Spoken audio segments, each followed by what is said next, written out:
કળિયુગમાં સૌથી શીઘ્ર ફળ આપનાર દેવોમાં દેવ હનુમાનનું સ્થાન અદ્વિતીય માનવામાં આવે છે। તેમના નામ સ્મરણ માત્રથી જ ભક્તોના સંકટો દૂર થાય છે અને જીવનમાં સુખ, શાંતિ અને શક્તિનો સંચાર થાય છે। આજે અમે આપને દર્શન કરાવીશું વિરમગામ ખાતે સ્થિત એક એવા પાવનધામના કે જ્યાં બિરાજમાન છે દેવ હનુમાનની 21 ફૂટ ઊંચી દિવ્ય પ્રતિમા અને દુર્લભ એવી ઉત્તરમુખી હનુમાનજીની પ્રતિમા। કહેવાય છે કે અહીં એકવાર શ્રદ્ધા ભાવે શીશ નમાવનાર ભક્તોને હનુમાનજીની સાથે ગજાનન ગણપતિ અને શનિદેવના આશીર્વાદ પણ પ્રાપ્ત થાય છે। તો આવો કરીએ વિરમગામના આ પવિત્ર હનુમંત ધામના દિવ્ય દર્શન। સંકટ કટે મીટે સબ પીરા, જો સુમિરે હનુમત બલબીરા। સૌના સંકટ દૂર કરનારા માનવામાં આવે છે દેવ હનુમાન। તેમના નામ સ્મરણ માત્રથી જાતકના તમામ સંકટો દૂર થાય છે અને અનિષ્ટ તત્વોથી તે મુક્તિ પામીને પ્રભુ ભક્તિમાં લીન થાય છે। આવા કલ્યાણકારી અને કળિયુગમાં સૌથી શીઘ્ર ફળ આપનારા દેવોમાં જેની ગણતરી થાય છે તેવા દેવ હનુમાનનું એક કલ્યાણકારી ધામ વિરમગામમાં સ્થિત છે, જે ઓળખાય છે હનુમંત ધામ તરીકે। અમદાવાદથી થોડા કિલોમીટર જ દૂર દેવ હનુમાનનું આ ધામ વિરમગામ હાઈવે પર જ આવેલું છે, જ્યાં આપને દર્શન થાય છે કલ્યાણકારી દેવ હનુમાનના। મંદિરમાં પ્રવેશતા જ એક વિશાળ પ્રતિમાના દર્શન ભક્તોને મંદિર પરિસરમાં થાય છે।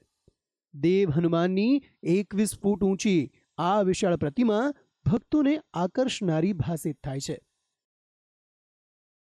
દેવ હનુમાનની આ પ્રતિમાના દર્શન કર્યા પછી ભક્તો મંદિરના મુખ્ય ગર્ભગૃહમાં પ્રવેશે છે।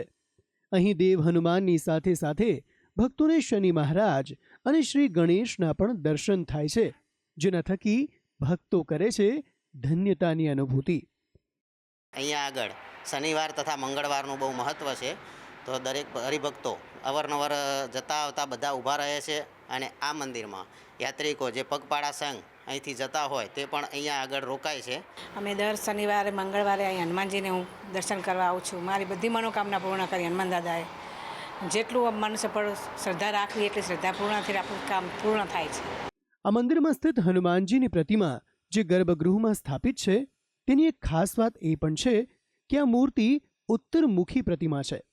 ગુજરાતમાં ખૂબ જ ઓછા જોવા મળતા ઉત્તરમુખી હનુમાન મંદિરમાંનું એક મંદિર આ મંદિર ગણાય છે।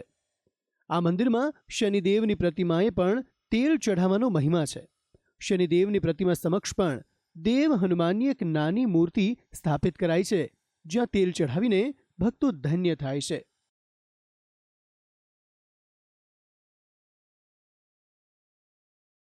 આ મંદિરમાં દર મંગળવારે અને શનિવારે મોટી સંખ્યામાં શ્રદ્ધાળુઓ આવે છે અને પોતાની મનોકામના પૂર્ણ કરવા માટે દાદાને વિનવે છે।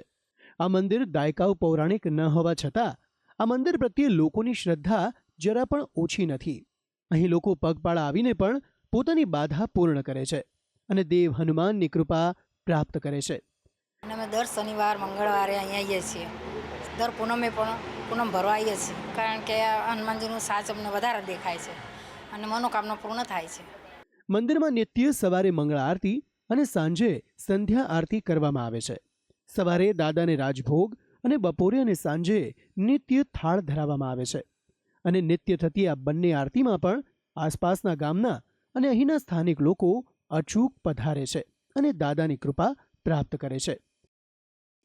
અહીં ખાસ કરીને લોકોના ઘરની ઈચ્છા, રોગ મુક્તિની ઈચ્છા અને વિદ્યાર્થીઓને ભણતરમાં સફળતા માટેની બાધા લોકો માને છે અને લોકોની અતૂટ શ્રદ્ધા છે કે હનુમંત ધામમાં બિરાજતા આ ઉત્તરમુખી હનુમાન દાદા તેમની આ મનોકામના અચૂક પૂરી કરે છે અને એવા કેટલાય પુરાવા અહીં સ્થાનિકોને પ્રાપ્ત પણ થયેલા છે। ભક્તિ સંદેશ ન્યૂઝ વિરમગામ।